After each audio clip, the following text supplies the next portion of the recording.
नमस्कार, रेडियो मनोरंजन पर आपका बहुत बहुत स्वागत है। मैं हूं आपके साथ अभिषेक गुप्ता और आप सुन रहे हैं अंतरिम बजट से जुड़ा खास पॉडकास्ट जिसे आपके लिए लेकर आया है टाटा मोटर्स। वित्त वर्ष 2024-25 के लिए गुरुवार को संसद में पेश अंतरिम बजट में विदेश मंत्रालय को कुल 22,154 करोड़ रुपए आवंटित किए गए। पिछले साल ये बजट 18,050 करोड़ रुपए का था। वहीं भारत की पड़ोस पहले नीति के अनुरूप 4,883 करोड़ रुपए सहायता मद के रूप में आवंटित किए गए हैं। 2023-24 में हिमालयी राष्ट्र के विकास के लिए भारत 2400 करोड़ रुपए खर्च करेगा। वहीं ईरान के साथ कनेक्टिविटी पर भारत का बजट पर खास फोकस है। चाबहार बंदरगाह के लिए आवंटन 100 करोड़ रुपए ही रखा गया है। अफगानिस्तान के लिए 200 करोड़ रुपए की बजटीय सहायता निर्धारित की गई है। मॉरिशस के लिए 370 करोड़ रुपए और म्यांमार के लिए 250 करोड़ रुपए की विकास सहायता राशि तय की गई है। वहीं श्रीलंका को मिलने वाली राशि में बढ़ोतरी की गई है। श्रीलंका को 75 करोड़ रुपए की विकास सहायता मिलेगी। अफ्रीकी देशों के लिए 200 करोड़ रुपए की सहायता राशि अलग रखी गई है। वहीं मालदीव को मिलने वाली सहायता राशि में 50% की बढ़ोतरी की गई है।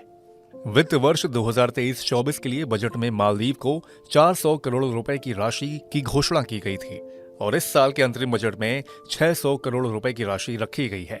हालांकि सरकार ने बीते साल के लिए सहायता राशि को 400 करोड़ रुपए से बढ़ाकर 750 करोड़ रुपए भी किया था और मालदीव के लिए ही आवंटित बजट चर्चा भी रहा, क्योंकि मालदीव के साथ भारत का विवाद हाल ही में हुआ है। इसका असर ऐसा रहा कि हजारों भारतीयों ने अपना टूर कैंसिल कर दिया। एक ट्रैवल कंपनी ने तो मालदीव के लिए बुकिंग लेना ही बंद कर दिया। इससे मालदीव को हजारों करोड़ रुपए का नुकसान भी हुआ, क्योंकि उसकी ज्यादातर आमदनी पर्यटन से आती है, जिसमें सबसे ज्यादा हिस्सेदारी भारत की है। लेकिन तनाव के बाद भी सरकार की दरियादिली क्यों? चलिए ये भी जानते हैं। एक्सपर्ट्स की अगर माने तो मालदीव के चीन की ओर झुकाव के बावजूद भारत मालदीव से निपटने में बहुत परिपक्व और मैच्योर रहा है। केंद्र सरकार की नेबरहुड फर्स्ट यानी कि पड़ोसी पहले की नीति दक्षिण एशिया के देशों के साथ रिलेशनशिप्स के मैनेजमेंट के प्रति उसकी अप्रोच को बताती है। टेंस रिलेशंस के बावजूद भारत ये सुनिश्चित करने के लिए मालदीव को वित्तीय सहायता देना जारी रखेगा कि चल रहे डेवलपमेंट प्रोजेक्ट्स समय से पूरे हों। भारत ऐसा करता क्यों है, ये भी जान लीजिए।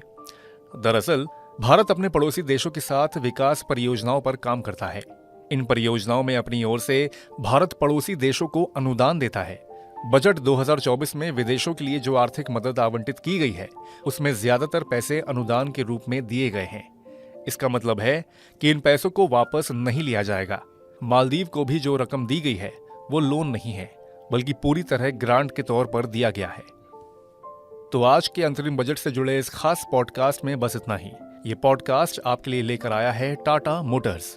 अंतरिम बजट की इस श्रृंखला में कई और खास किस्से, कई जरूरी जानकारियां हम आपको बताएंगे, तो रेडियो मनोरंजन पर आप बने रहें। फिलहाल के लिए मैं अभिषेक गुप्ता आपसे लेता हूं विदा। धन्यवाद।